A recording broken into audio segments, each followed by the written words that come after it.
Alors, bonjour les amis, j'espère que vous allez bien. Nous allons une fois de plus continuer dans notre série de formations sur les vulnérabilités de gestion SQL. Donc, sans plus tarder, nous allons passer au lab suivant.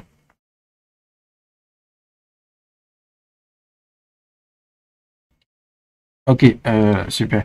Donc, nous sommes sur le lab numéro 9, ok, qui parle ici des vulnérabilités d'ingestion SQL du blend, ça fait en aveugle, hein, en amont, euh,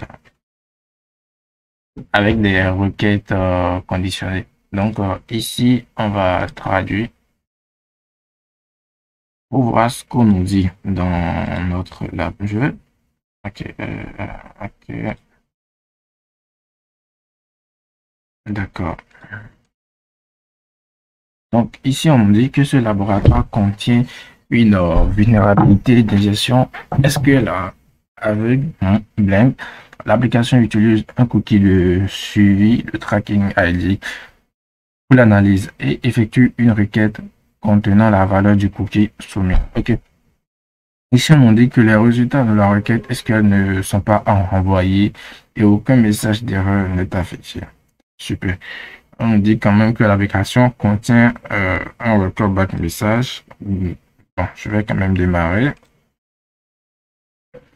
Et on nous dit également que si la requête retourne des lignes, la base de données contient un tableau différent appelé user avec des colonnes appelées username et puis password. On peut exploiter la vulnérabilité des gestions SQL avec pour trouver le mot de passe de l'administrateur pour résoudre, on va se connecter. Donc, vous me connaissez déjà. Je vais chercher ok, parce que la gestion SQL, c'est vraiment ce qui va vraiment plus nous aider. Donc, on aura cela ici. Oh, voilà. Je prends le feuille et le mettre là. Donc, je vais recharger. Ok, donc nous avons effectivement ce message Welcome back. Donc, on dit que résultats les résultats ne sont pas renvoyés au niveau du navigateur. Donc, pour cela, je vais démarrer WebSuite. Maintenant, par rapport à ce lab, je pense qu'on aura vraiment besoin de la version. Bon, je vais quand même utiliser la version Community pour voir. WebSuite, ok. WebSuite, ok. Je pense qu'on aura quand même besoin de la version professionnelle, hein. Mais bon, on va démarrer la version community pour voir est-ce que on arrive à faire vraiment ce que nous voulons avec le laboratoire. Ok, le lab. Donc, je démarre.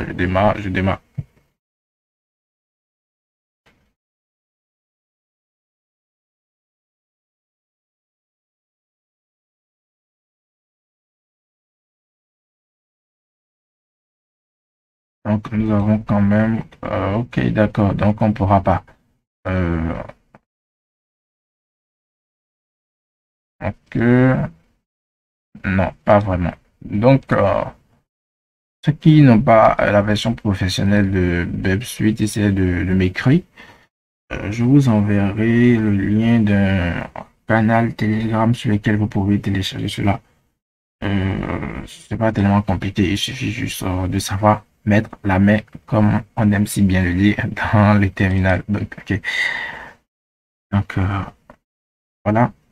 Pour ceux qui n'ont pas quand même envie de l'installer, nous allons utiliser un script Python pour pouvoir également automatiser euh, le lab. Donc, ça sera beaucoup plus pour pouvoir expliquer comment est-ce que les choses fonctionnent et comment est-ce que on pourrait vraiment utiliser un logiciel dédié à l'exploitation des failles d'ingestion SQL pour pouvoir arriver à résoudre.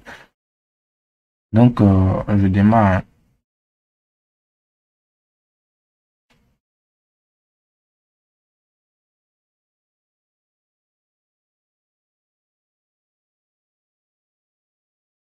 Ok, super.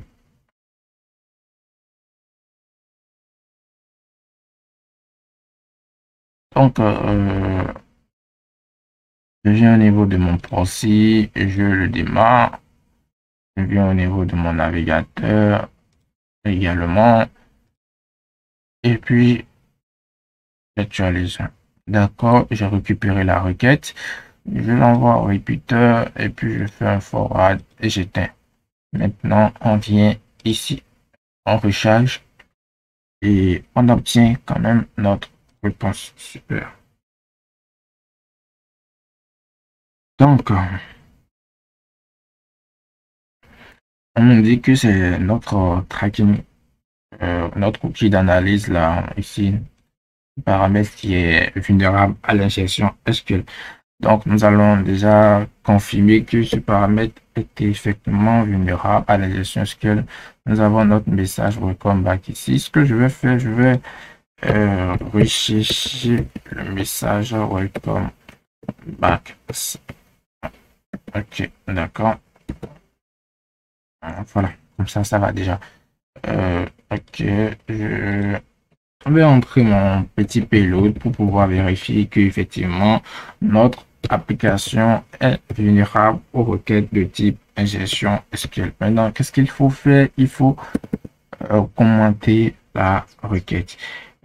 Également, ce qui se passe ici, c'est que lorsqu'on envoie par exemple ceci, c'est que la requête sera envoyée comme ça. L'espace sera envoyé également ici. L'espace sera envoyé. Alors normalement, cela n'est pas vraiment très conseillé parce que les requêtes doivent être encodées au niveau du avant de les envoyer au niveau du serveur. Donc généralement, ce qu'on fait, c'est CTRL U pour pouvoir encoder normalement la requête pour qu'elle soit envoyée.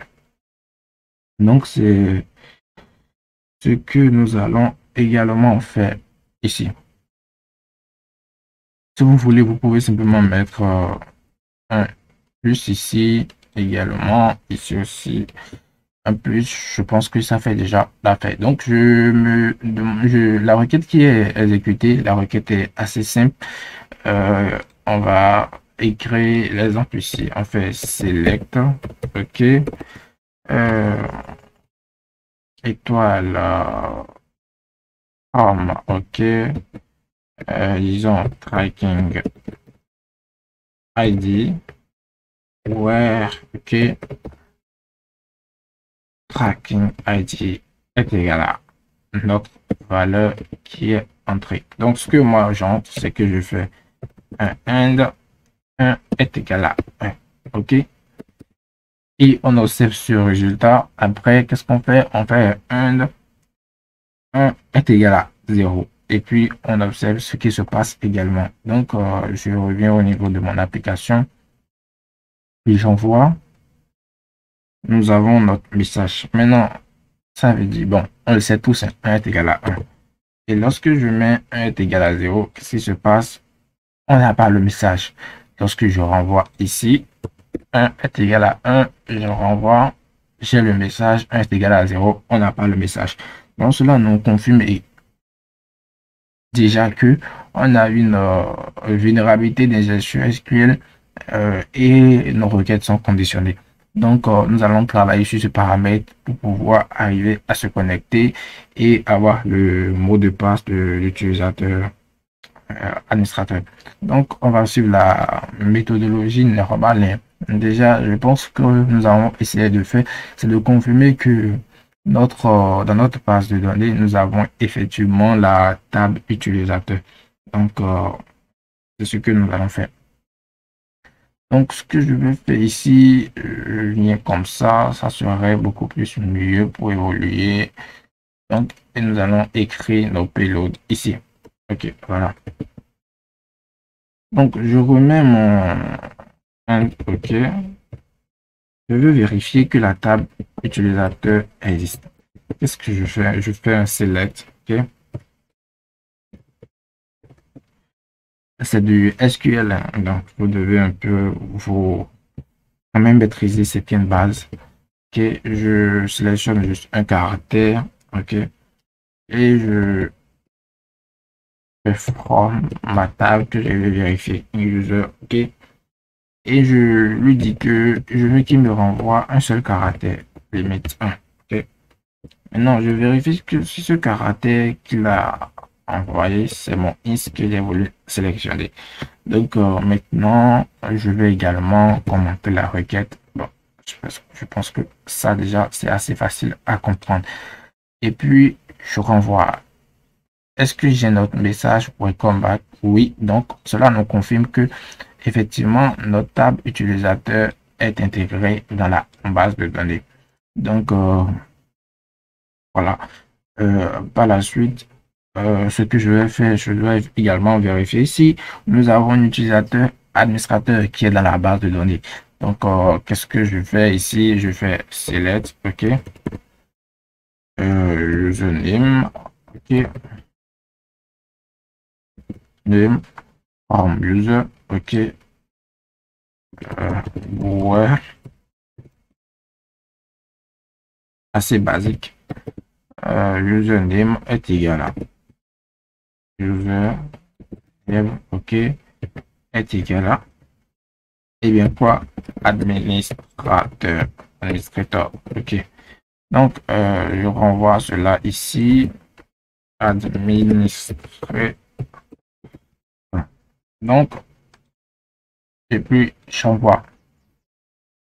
J'ai toujours mon welcome back message. Donc, cela me confirme que nous avons l'utilisateur administrateur. Donc, voilà. Donc, déjà, ce qui va un peu se compliquer ici, c'est que nous avons l'utilisateur, nous savons qu'il y a un mot de passe, mais nous ne pouvons pas dire renvoie-moi le mot de passe simplement comme ça, il va nous renvoyer son mot de passe. Ça sera beaucoup plus trop facile. Donc, qu'est-ce qu'il y aura lieu de faire? Il y aura lieu d'abord de connaître la taille du mot de passe. Donc, nous devons connaître la taille du mot de passe. Donc, qu'est-ce qu'on fait souvent en SQL pour pouvoir trouver la taille d'un mot ici? SQL, ok, nous allons faire une petite recherche. Ok, en SQL, c'est comme ça, les choses se passent souvent. Et puis, je fais SQL, ok, taille d'une chaîne. Ok. Nous allons voir que cela va nous envoyer la fonction pour pouvoir trouver la taille d'une chaîne. Donc, c'est length. Ok, donc nous allons utiliser cela pour pouvoir trouver la taille du mot de passe. Donc, on revient. Ok, on fait select. Ok, ici maintenant, nous voulons la taille. Ok, donc, ok, on a que nous voulons la taille du mot de passe. Donc, password. Ok, form. Ok, user. D'accord. Ouais, username est égal à administrateur. Donc, on veut la taille du mot de passe utilisateur administrateur. Maintenant, nous ne savons pas, nous ne pouvons pas renvoyer la taille exactement. Donc, on vient ici. Qu'est-ce que je fais? J'applique un petit principe assez très simple. Supposons que la taille est égale à 0. Non, il n'y a pas de taille 0. Bon, supposons par exemple 5. OK. Je renvoie. Ok, je fais maintenant et puis je renvoie. Est-ce que la taille de mon mot de passe est égale à 5? Non, quand même, c'est pas grave. On va encore envoyer une autre requête, mais est-ce que la taille de mon mot de passe est supérieure à 5 par exemple? On voit et j'ai mon welcome back. Donc, effectivement, nous avons le mot de passe administrateur et dont sa taille est supérieure à 5. Ok. D'accord. Donc, je reviens toujours sur mon élément. Ok. Ce que je vais faire quand même, généralement en mathématiques, nous appliquons un principe. Le principe est tel que, par exemple, si nous voulons trouver un nombre, ok, on prend entre 100 et puis 0. On divise d'abord 100 par 2. Et puis on regarde, est-ce que le nombre est dans l'intervalle, dans la première intervalle entre 0 et puis 50. Sinon, on passe à l'intervalle de 50 et puis 100. Et puis, on divise aussi par 2 lorsque ce nombre se retrouve, ainsi de suite, pour pouvoir trouver. Mais là, ça va, bon, peut-être nous prendre un peu de temps. Nous, on va prendre quand même, on va prendre, ok, 100, d'accord. Ok, d'accord. Donc, je prends 100 et puis j'envoie comme ça. Et je me demande, est-ce que mon mot de passe est quand même égal à 100? Non. Donc, mon mot de passe ne fait pas ça. Donc, je me dis, est-ce que non, mon mot de passe est inférieur à 100 caractères? Ok. Oui, super. Donc, je reviens ici. Je divise par 2. Est-ce que mon mot de passe est inférieur, le nombre de caractères, quoi, est inférieur à 50? Ok, je renvoie. Super. Oui, on réduit de façon vraiment rapide. Ici, je prends 25 alors. Est-ce que mon mot de passe, ok, est inférieur à 25? Je renvoie. Oui.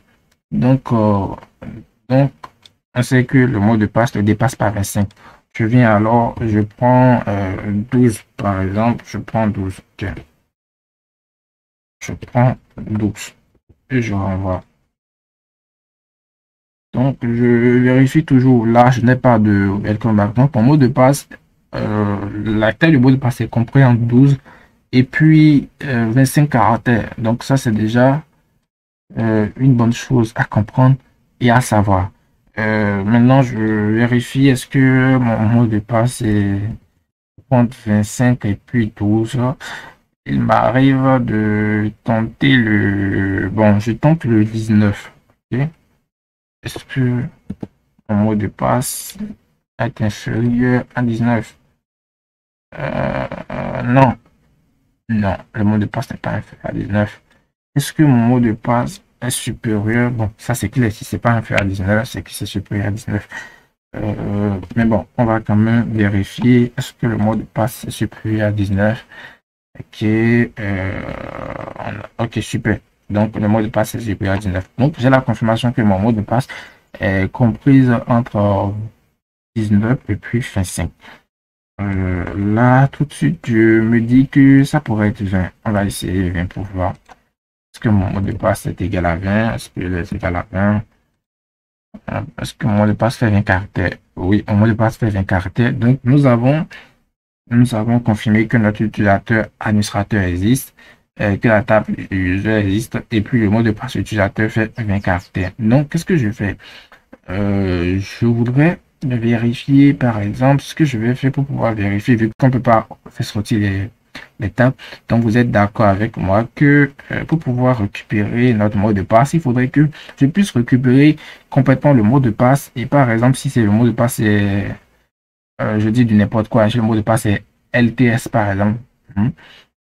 Trois fois par exemple LTS, il faudrait que je puisse écrire ici trois fois LTS. Est-ce que le mot de passe est égal à ça? Si ça marche, et puis cela me renvoie le welcome back message ici. Donc, ce que je vais faire quand même, qui soit assez important, je vais prendre un seul caractère. Avant, on avait trouvé la syntaxe limite, mais nous allons utiliser cette syntaxe. Donc, ce que je vais faire, je vais récupérer le string.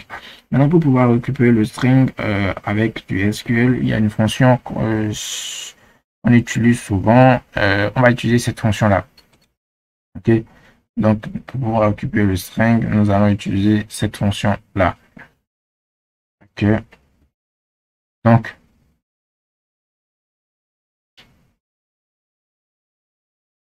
je viens sur ma feuille de triche ici. Je vois la fonction substring. Ça me dit you can extract part of a string from a specified offset with a specified length. Donc, ce que cela me dit, c'est que je peux extraire une partie d'une chaîne de caractères avec en donnant la position et en donnant la position et la taille du caractère que je peux avoir. Donc je viens ici, donc j'utilise cette fonction là sur mon mot de passe. Ok, ok, string, ok, voilà. Et puis j'entre le mot de passe. Après, cette fonction prend en paramètre trois valeurs. La chaîne de caractères, le string. Et puis, je prends par exemple, ici, j'entre la position. Je dis que je veux le premier caractère. Et j'entre par exemple ici, j'entre également que je veux un seul caractère. Ça sera compliqué si nous voulons tester deux caractères. Ça va me faire vraiment perdre du temps. Maintenant, je vérifie si ce caractère est égal à, par exemple, A. Ok, testons et puis lançons. On voit que non, ce caractère n'est pas égal à A.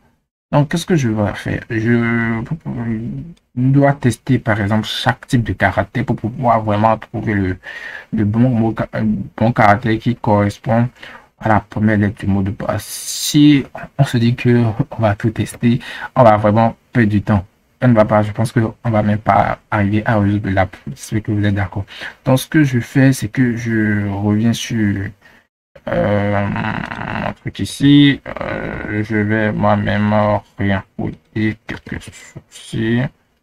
Et puis, ok. Ok, je pense que ici c'est pas mal déjà. Ici également c'est pas mal. Voilà.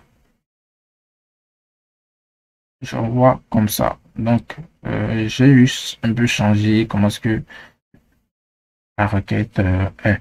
Donc, j'envoie à l'intruder ici. Ok, l'intruder, ça c'est à effectuer des attaques, c'est-à-dire des attaques beaucoup plus de type brute forcing. Ici, nous avons la possibilité de choisir entre l'utilisation d'un payload ou d'utiliser des attaques qui fonctionnent avec plusieurs payloads. Donc, qu'est-ce que nous voulons? Le Pick Fox, ici, c'est le champ de type d'attaque, par exemple, que vous pouvez effectuer du brute forcing avec simplement une clé à une valeur, une clé à une valeur, une clé à une valeur. Par exemple, si je mets dans mon fichier test username, tous les usernames, et puis je mets dans mon fichier mon mot de passe, les mots de passe par exemple, ce qui va se passer, c'est que euh, la requête va tester l'utilisateur 50 avec le mot de passe 50. OK? Alors que ici, par exemple, la requête va tester l'utilisateur 50 avec le premier mot de passe, le second mot de passe, le mot de passe 50, ainsi de suite. Voilà. Donc, c'est un peu comme ça que les deux fonctionnent. Donc, qu'est-ce que j'ai besoin ici? J'ai besoin de ceci. D'accord? Parce qu'on va vouloir tester avec toutes les formes possibles. Donc, je dis, je veux par exemple, OK, que ceci soit itéré. Donc, j'ajoute une variable ici. Donc, je fais ceci, comme c'est la position. Et ce caractère aussi, je veux changer cela. Donc, que cela aussi soit itéré. Donc, j'ajoute aussi une variable. Donc, je viens au niveau de mes payloads. OK. Ici, je prends les nombres. OK. Donc, je me dis de 0. Bon, il n'y a pas de 0 caractère de position 0. Donc, on commence à partir de 1. Je sais que mon mot de passe fait 20. OK. Donc, je prends 20. Certains aussi peuvent prendre par exemple 21 pour ne pas avoir de problème. Donc, step 1, ok, pas bon. How many, je peux quand même mettre, mais j'ai pas vraiment besoin, ça me met déjà les 20. Donc, je viens ici, je prends le 2. Maintenant, qu'est-ce que je dis? Je veux du brute force. Et voilà les caractères que je veux. Je peux aussi mettre du majuscule, hein, mais pour la résolution de cela, je pense qu'on n'aura pas vraiment besoin de ça. Donc, le minimum, la taille minimum 1 et la taille maximum 1. Donc, cela me dit que j'ai 720 requêtes à envoyer. Donc, je les envoie et je laisse le tout se faire. Donc, vous qui aurez la version community de Bubsuite, vous ne pourriez pas malheureusement lancer cela. Je pense que avant quand même, c'était possible de le faire dans cette version-là. Mais cela était vraiment très très lent. Mais maintenant, je pense qu'ils ont définitivement enlevé cela. C'est uniquement dans la version professionnelle. Donc, l'attaque est déjà, c'est fini déjà. Donc, je regarde ici, j'observe déjà quelques différences au niveau de la taille. Ici également, j'ai quelques différences. Donc, qu'est-ce que je vais quand même faire? Voilà. Je vais me dire que je vérifie par rapport à cela. Donc, je prends par exemple le A est égal à 6. Je reviens dans la réponse. Est-ce que j'ai un welcome back dans ma réponse? OK. Donc, voilà. Donc, effectivement, les requêtes qui ont cette taille-là contiennent welcome back. C'est grâce au welcome back que cela a pu augmenter comme ça. Donc, qu'est-ce que je prends? Je prends mes caractères et puis on va les rentrer pour pouvoir vérifier si on a trouvé le bon mot de passe. Donc, on a en première position le T, ok. En deuxième position, le H. Donc, j'écris par exemple ici le T. Ne vous inquiétez pas, je vous ferai le résumé un peu plus tard de façon plus détaillée. Ok, je prends ceci. Ok, on a le T, on a le B, et puis je reviens. Non, c'est le H plutôt. On a le T, et puis on a le H. Ok. Maintenant, en troisième position, qu'est-ce que nous avons? Nous avons W. Et puis, en quatrième position, nous avons du T. Donc, nous avons W et puis T. W et puis T. En cinquième position, j'ai le 4. En sixième position, qu'est-ce que j'ai A. Donc, j'ai 4A. Ok, je reviens également. En septième position, j'ai N. En huitième position, j'ai K. Donc, j'ai NK. Ok. En neuvième, j'ai S. Et puis, en dixième, j'ai V. Donc, j'ai SV. Super. SV. En onzième position, donc j'ai O. Et puis, en douzième, j'ai B. Donc, ça fait OB. En treizième, c'est C. Ça fait OBC. Ok. OBC. En quatorzième position, qu'est-ce que j'ai? J'ai 9. Ok. En quatorzième position, j'ai 9. Et puis en quinzième position, j'ai O. Donc j'ai 9O. Ok. J'ai 9O. 9O. Ok. Donc en quinzième position, un O. Maintenant, en seizième position, qu'est-ce que j'ai? J'ai 4. Et puis en 17e position, qu'est-ce que j'ai en 17e position? J'ai U si je ne me trompe pas. Donc j'ai 4U. Ok. 4U. Et en 18e, en 19e, 18e, j'ai P. En 19e, j'ai O, P, O, U. PO8 plutôt, c'est oui, PO8. Donc c'est PO8. Donc je vais tester mon mot de passe que j'ai pour pouvoir résoudre mon lab. Ok. Donc voilà, nous sommes là, ici. Ok. Donc je fais ma compte. Administrateur, ok. Administrateur, ok. Le mot de passe. Et puis, voilà, je me connecte. Donc, cela me dit que j'ai pu résoudre le lab. Donc, nous allons passer à l'écriture du script.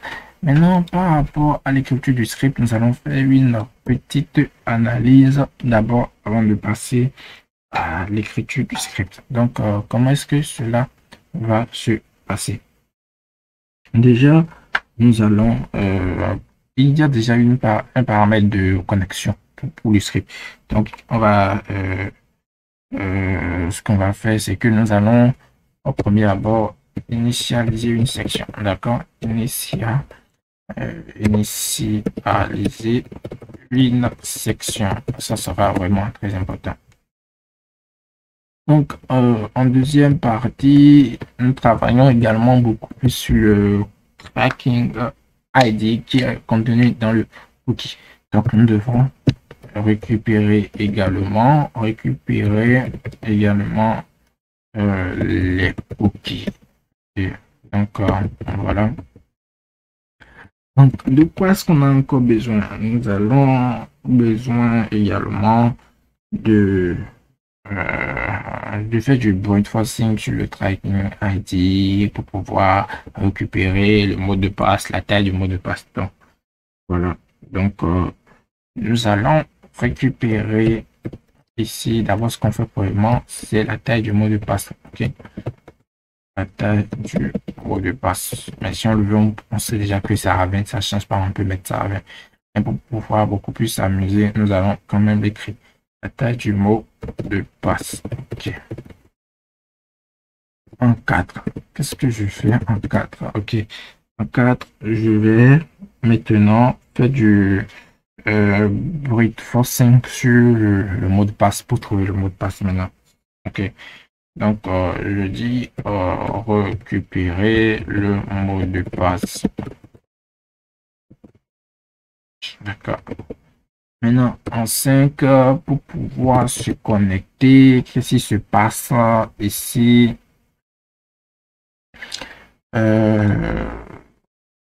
Donc, ici, qu'est-ce qui se passe lorsque, par exemple, j'active quand même ceci, je me déconnecte, enfin, je déconnecte, je viens, non, discard, ok, et puis je viens au niveau de mon port aussi, ok, maintenant, je reviens ici, oui, voilà, ok, je viens quand même dans, ok, d'abord, je vais vouloir venir ici dans my compte, ok. Maintenant, je fais Toto et puis Toto. Bon, et puis Toto aussi. Donc, maintenant, je reviens, j'active et je me connecte. Ok. Qu'est-ce qui se passe? Oh non, c'est pas activé. C'est pas grave, c'est pas grave. Ok. Toto, Toto. D'accord, ok. La requête doit être capturée. Je ne me trompe pas. Ok. J'envoie. Et je regarde ici, c'est capturé. Donc, vous voyez que ça envoie le username, le mot de passe. Et puis, grosse surprise, nous avons le CSRF. OK. Donc, également, à des fins de sécurité, hein, il y a la valeur du CSRF qui est également envoyée pour pouvoir trouver. Donc, supposons que moi, dans mon script, je décide de ne pas envoyer le CSRF. OK. Je renvoie ceci au repeater. Ok. Là. Et maintenant, qu'est-ce que je fais? J'envoie ma requête comme ça. Est-ce que cela me dit que j'ai pas entré le CSRF? Donc, sans cela, je pourrais pas vraiment avancer. Donc, je dois ici, vous êtes d'accord, vous serez d'accord avec moi par rapport à ça. Je dois mettre ici que nous allons récupérer notre également CSRF. Ok. Et en dernière partie, nous allons faire quoi? Nous allons nous connecter. Donc là, on arrive à résoudre entièrement le lab. Donc, la méthodologie, donc ça sera uniquement comme ça. Nous allons passer au script. Ok, nous allons passer au script. Donc, ici, ce que nous allons faire pour commencer, ça sera d'importer les modules. D'abord, nous allons importer nos modules. Donc, pour commencer, je vais importer ce qu'on sait déjà. Ok, request. Ok. Donc, j'aurai besoin de manipuler les chaînes de caractères. Donc, je vais aussi importer string. Ok. Ok. J'aurai également besoin de URL 3. Ok. Ça, c'est une nécessité. Donc, j'aurai besoin de ce module de 6. Ok. Et de quoi est-ce que j'aurai également besoin? J'aurai besoin de mon beautiful. Donc, je fais le from. Ok. BS4. Ok. Import le beautiful soup. Ok. Donc, j'importe également time ici. Ça sera beaucoup plus pour nous aider à améliorer le script. De quoi est-ce que j'aurais également besoin? Bon, on va commencer quand même avec ça. Je pense que ça, c'est déjà une base. Et après, si on en a besoin, nous allons envoyer. Donc, je mets mon exception. URL est 3, OK. Disable warning. En paramètre, je mets l'objet. Je mets exception. Je mets un secure request warning. OK, super. Donc, nous allons quand même ici, je vais commencer avec des bonnes habitudes. Ok, voilà. Je mets importation. Voilà. Ici, qu'est-ce que je fais? Je mets ma fonction ou qu'est-ce qu'on fait ici? Bon, la section ne va pas l'initialiser dans une fonction. Hein. On va récupérer les cookies. Ok.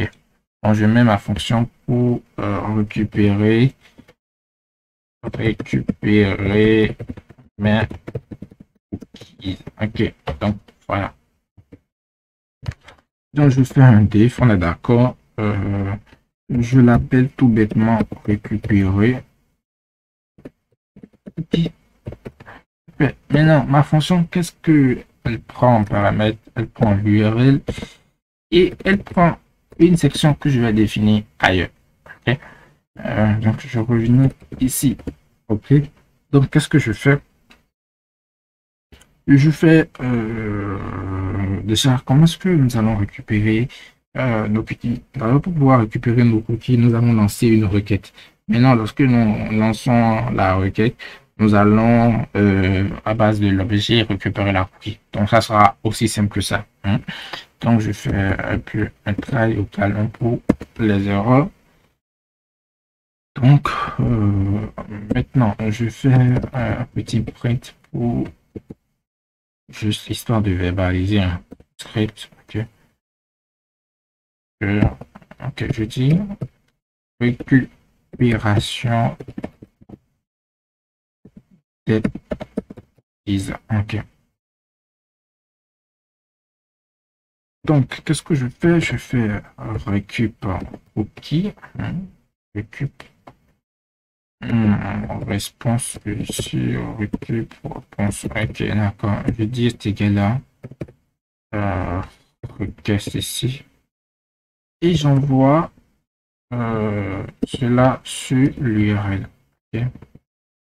Déjà, ce que j'écris, j'espère que ça va être pas bleu par rapport à ça. Vous devez déjà, si vous avez déjà suivi toutes les vidéos jusqu'à ici, vous devez déjà comprendre ce code-là. Donc, qu'est-ce que je fais maintenant? Je fais, je déclare maintenant une autre variable. Ok, je déclare une autre variable. Donc, je dis par exemple if, ok, et récupérer la réponse, ok, et je me dis si le statut est égal à 200, c'est que la requête passe, ok. Qu'est-ce que je fais? Je fais mes cookies, c'est égal à, et bien quoi? C'est égal à je rappelle mon objet, ok, récupérer réponse, ok. Et là, qu'est-ce que je prends? Je prends les cookies. Super.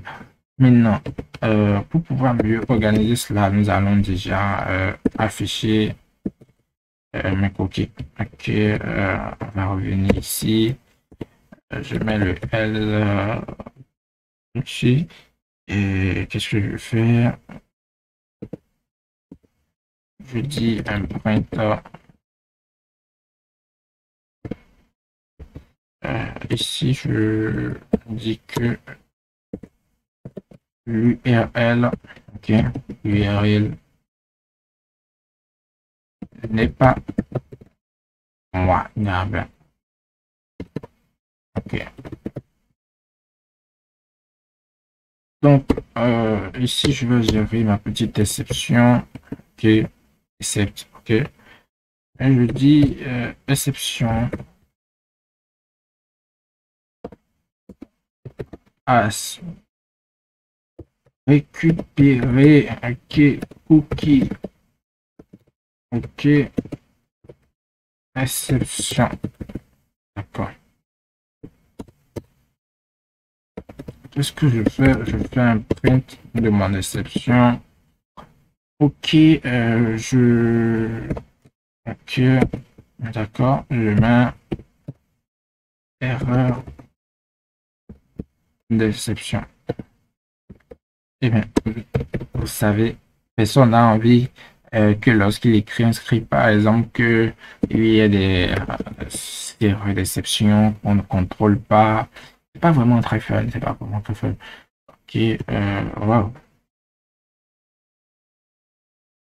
Ok, ok. Donc, un deux points. Et puis, je récupère mon exception, je l'affiche. Donc, qu'est-ce que je vais faire? Je vais venir ici. Donc, je définis ma section, hein. Ça, c'est normal. Je fais ma section ici. Ok. Je dis que c'est égal à requête. Ok. C'est comme ça, on fait souvent. Et puis, qu'est-ce qu'on prend? On prend section. D'accord. Donc, lorsque je viens ici, qu'est-ce que c'est? Vous voyez, c'est une classe. Et c'est comme ça on l'a défini. Import request, request S est égal à request point section. Donc, voilà. Et après, qu'est-ce qu'on fait? On fait un get sur URL. Normalement, on a la réponse avec le code 200. Donc, je prends cela comme ça. Donc, mon URL, c'est égal à. Je mets mon URL. Et bien, c'est égal à quoi? Je prends l'URL de mon site. Que je viens. Bon, je vais quand même éteindre ceci, hein, parce qu'on n'a vraiment plus besoin de ça. Ok, ici aussi, ça me dit que j'ai besoin de ça. C'est pas grave, c'est normal. On avait voulu cela. Donc, qu'est-ce que je... Ok, c'est allumé, d'accord. Le proxy est allumé. Je vais devoir venir, j'éteins le proxy et je relance. Ok.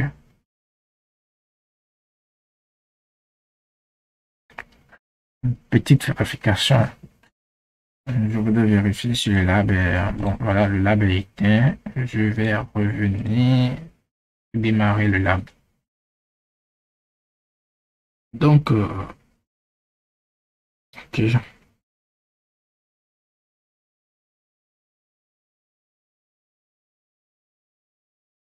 Ok.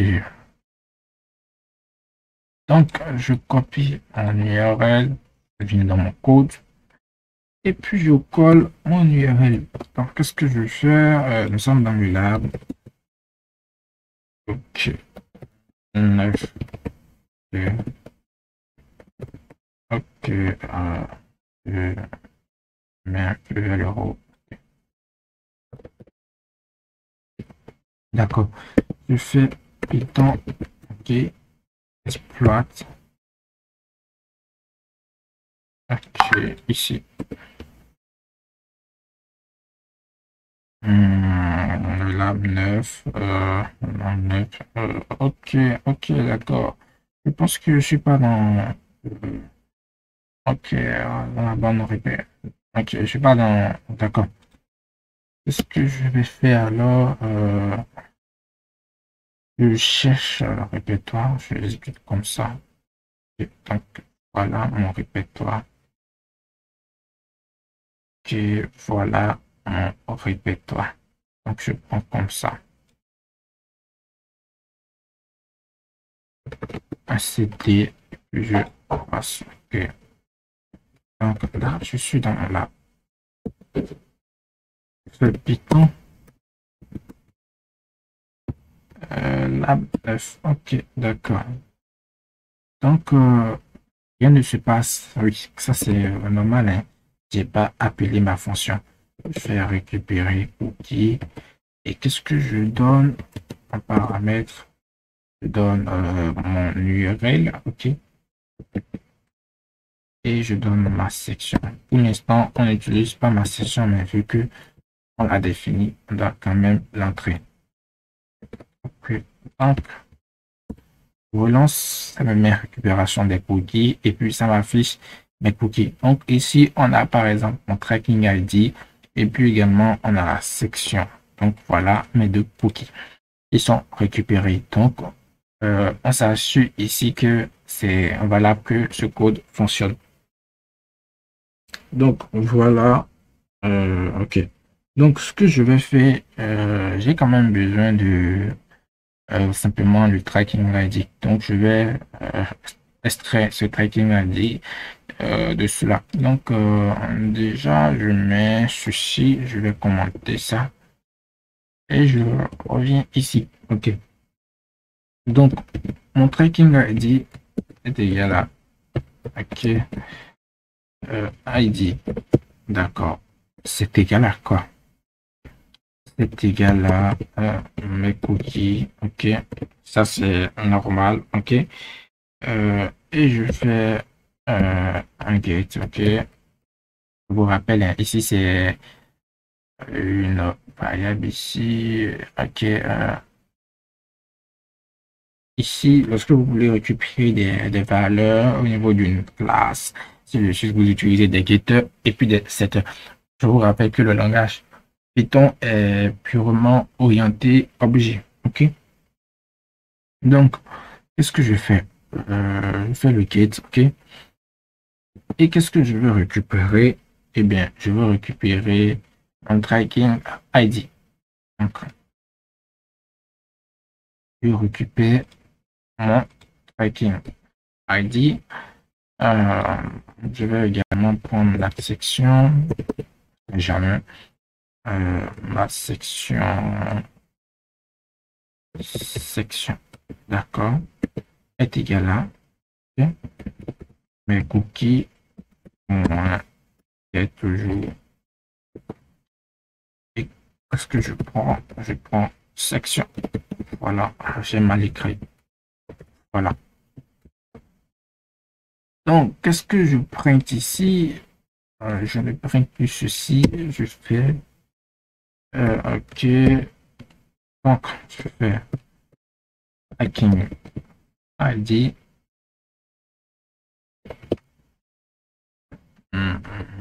Je fais deux points, ok. Et je le mets ok mon tracking ID. Et je fais ok. Je mets section deux points également. Et je mets ma section. Super. Donc, je relance le script hein, et puis on observe le comportement. Donc, j'ai mon tracking ID et j'ai ma section ici. Donc, cela fonctionne. Donc, qu'est-ce que je voudrais qu'il se passe? Je voudrais que cette fonction me retourne le tracking ID et puis la section. D'accord. Donc, retourne-moi mon tracking ID.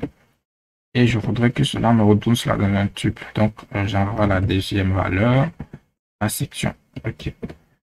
Donc, si je reviens sur ma fonction, ceci, OK. Donc, vous voyez que cela me retourne le tube. OK. Donc, cette fonction, on a déjà écrit cela, on a initialisé une section, on a récupéré. Donc, ce que nous voulons maintenant, c'est récupérer la taille du mot de passe. OK.